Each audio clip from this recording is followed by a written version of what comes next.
Salut, nous sommes ici dans la Drôme pour le dernier jour de repos du Tour de France et c'est ici à Saint-Paul-Trois-Châteaux que nous allons évoquer la Vaucler Mania avec pas moins de 4 anciens vainqueurs du Tour de France. On commence par Bernard Hinault.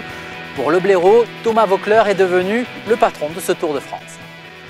Il se comporte comme un leader, quoi. Il ne fait pas de cadeaux, il est là, il est présent. Dans cette étape de montagne où on pensait qu'il allait perdre le maillot, c'est lui qui a affirmé qu'il était le patron. Parce qu'il a été chercher à chaque fois tous ceux qui ont attaqué et ça c'est génial.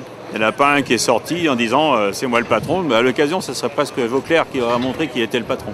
Quand on sait la difficulté de l'étape qui va de Pinerolo au sommet du Galibier, je crois que les pourcentages sont quand même difficiles.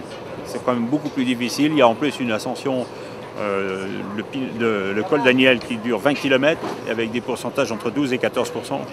Je pense que là, ça sera quand même dur. Mais on a le droit d'espérer. Il ne faut pas s'enflammer. Si jamais c'était une réussite, s'il pouvait amener ce maillot jaune à Paris, ça serait la grande satisfaction pour nous, organisateurs. Pour moi, coureur cycliste, parce que je ne serai plus le dernier. Toujours dans la Drôme, avec derrière moi les coteaux Grignan, les Adémar, pour évoquer la Vaucler Mania, cette fois-ci avec Bernard Thévenet. Et pour le vainqueur du Tour 75 et 77, ce sera très difficile pour Thomas Vaucler de l'emporter à Paris. Je ne pense pas que Thomas ne peut pas être comme ça, un grand grimpeur du jour au lendemain. Et si ses adversaires retrouvent leur coup de pédale de l'année dernière, c'est quand même difficile de résister. Si ses adversaires font la lutte comme dans les Pyrénées, c'est-à-dire à 3 km du sommet, il sera toujours en jaune à Grenoble. Hein.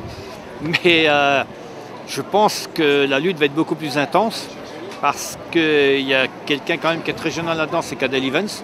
Il faut absolument le lâcher en montagne avant de contre-la-montre, sinon il va faire la fête à tout le monde. Alors les Contador, Schleck, Basso, tout ça, quand même a intérêt à attaquer vigoureusement dans les Alpes pour lâcher Cadel Evans.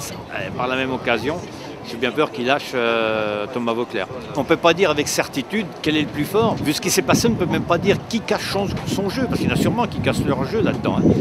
Hein. Moi, je pense qu'Andy est plus fort qu'on ne pense, mais on n'en a pas la preuve. À l'Alpe d'Huez, il restera, je pense qu'il restera 2 ou 3 vainqueurs possibles. Peut-être même plus qu'un, on ne sait pas, mais je ne pense pas qu'à l'Alpe d'Huez, on ait encore 5 vainqueurs possibles. Après, c'est le contre-la-montre qui va départager.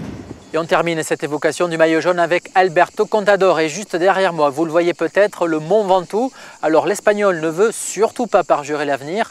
Pour le triple vainqueur du Tour de France, Thomas Vaucler reste en course pour gagner à Paris, au même titre que les Schleck ou Cadel Evans. Para mí es un claro candidato a la victoria final. Los Pirineos los ha pasado con matrícula de honor. Y sinceramente los Alpes en las etapas por ejemplo de Pinerolo y eso no va a tener ningún tipo de problema, y en cuanto a las otras dos se puede dejar tiempo, pero es mucho tiempo el que saca ya en la clasificación general, ¿no? Entonces yo lo pondría igual, no sé si te voy a decir el máximo favorito, pero con las mismas posibilidades que Cadel Evans en este momento.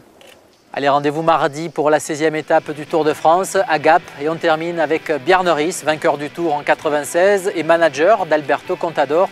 Voici sa réponse quand je lui ai demandé si voir Thomas Vaucler gagner à Paris était un rêve de Français.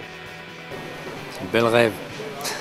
Mais si les autres vont pas mieux qu'on a vu dans les Pyrénées, il a vraiment une belle opportunité.